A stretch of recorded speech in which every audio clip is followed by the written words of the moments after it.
Aujourd'hui, on était supérieur, donc on va essayer de faire ça là-bas. Il y avait des joueurs qui ne sentaient pas contents parce qu'on a eu, comme je te dis, les occasions, on peut les gagner ce match.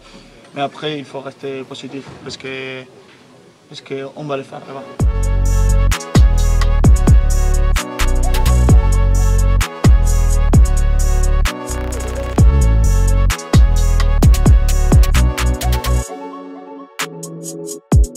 Hello à tous, ravi de vous retrouver dans la quotidienne sur de lui, Leonardo Balerdi, après le match nul de l'Olympique de Marseille face à l'Atalanta au Vélodrome en demi-finale allée de la Ligue Europa. Un partout, l'ouverture du score de Gianluca Scamacca n'a pas refroidi les Phocéens qui ont pu compter sur Chancel Mbemba pour se remettre au niveau. Le défenseur nous a envoyé un enroulé du droit dont on va se souvenir. Après la rencontre, le capitaine des Léopards a expliqué son geste et n'a pas manqué lui non plus d'assurer une chose: Marseille ira en finale de cette Ligue Europa.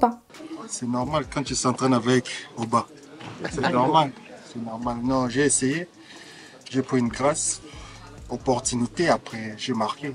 Nous, sur le terrain, on a donné à fond parce qu'on a bien géré notre match. Il y en a des séquences, on a bien fait, on a donné notre match. Je vais dire à tous les supporters, tout est possible. On va partir là-bas. On leur souhaite du succès en tout cas. Et en parlant de supporters, il y en a un qui n'est pas passé inaperçu hier. Il est joueur. Montpellierin, oui, c'était TJ Savanier.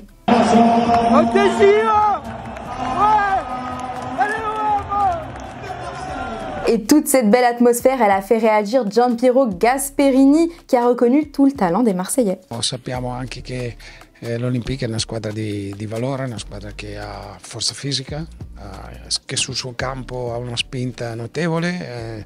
Qui ha vinto solo il PSG in tutta la stagione e quindi sapevamo anche di dover soffrire, però lo abbiamo fatto con qualità e anche con grande attenzione. Hier, on vous demandait justement comment pouvait selon vous faire l'OM pour battre cet Atalanta. Alex, pour toi, il n'y a que l'ambiance du Vélodrome qui pouvait les transcender. Sans ça, ils ne peuvent rien faire contre Bergame. C'est pas une bonne nouvelle pour le match retour, ça. Moka, tu conseilles aux Phocéens de jouer relâché, comme si c'était leur dernier match, tout en faisant attention aux erreurs défensives. Voilà, rendez-vous jeudi prochain pour voir tous tes conseils mis en application, on l'espère. Dans l'autre demi-finale, Leverkusen n'a laissé aucune chance à la Roma. Vainqueur 2-0 au Stadio Olimpico pour une 47e rencontre de rang sans défaite, toutes compétitions confondues. Encore 6 matchs restants pour s'offrir un triplé et 53 parties sans revers. Faut le faire. Alors je vous pose la question du jour. Qu'est-ce qui selon vous fait la réussite de ce Leverkusen? Quel est l'ingrédient magique? Vous nous dites tout et lundi, on sélectionnera 2 commentaires. Restons en Allemagne où une page va se tourner du côté du Borussia Dortmund puisqu'après 12 ans de bons et loyaux services, Marco Reus nous a appris qu'il quitterait le club à la fin de la saison. À 34 ans, l'Allemand a décidé de ne pas renouveler son contrat avec le BVB. Reus et Dortmund, c'est 2 coupes d'Allemagne, 3 super coupes d'Allemagne et 7 fois vice-champion de Bundesliga. Sans oublier qu'il a été finaliste en 2013 de la Ligue des Champions. Peut-être le sera-t-il encore cette saison, peut-être même qu'il la gagnera. On sait pas. Il y avait aussi les demi-finales de conférence hier et le Villa Park s'est éteint face au succès de l'Olympiakos 4-2, un Aston Villa sans Emiliano Martinez suspendu. Hat-trick d'Ayoub Kahabi, soirée parfaite pour les Grecs, beaucoup moins pour le manager des Villains Unai Emery. On sent quand même qu'il a terminé un poil amer. Now they are favorite, congratulations of them, they deserve to win today, the first leg, and we will try next week to come back, but of course now they are favorite, completely favorite. We will play there, trying to show something different like tonight.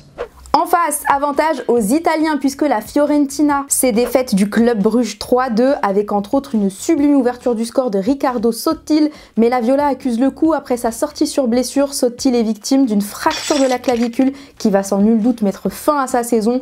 On lui souhaite beaucoup de courage. Allez, c'est l'heure du football vrai. Pourquoi n'irait-on pas en Pologne en finale de coupe, par exemple? Entre le Pogoń Szczecin et le Wisła Kraków, Cracovie à l'offensive, le défenseur adverse est à ça de mettre un CSC, mais le gardien Valentin Kojokaru ainsi que le poteau font des miracles visiblement. C'était -1.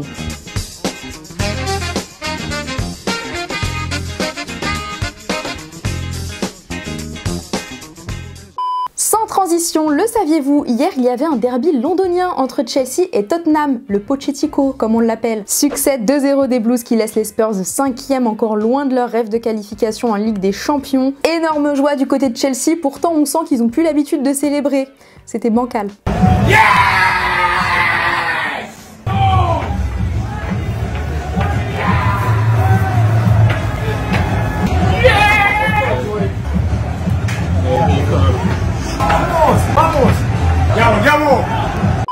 Avant de se quitter, ce soir débute la 32e journée de Ligue 1 avec deux affiches Toulouse-Montpellier et Lens-Lorient. Les Bretons 17e à 3 points du 15e sont sur une série de 5 déroutes et doivent se sauver. Pour couronner le tout, ils font face à des supporters de plus en plus remontés. Ils étaient plusieurs dizaines d'ultras à investir le centre d'entraînement hier matin. Selon Ouest France, ils ont interrompu la séance avant le départ pour Lens. Je rappelle qu'en décembre dernier, ces mêmes merlus avaient déversé 400 kg de poissons pourris devant le centre avec une banderole bien pourrie comme vous.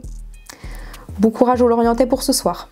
Et voilà, c'est déjà la fin de la quotidienne. La bonne nouvelle, c'est qu'on va se retrouver lundi. Et d'ici là, on se quitte en images et en musique. Ciao!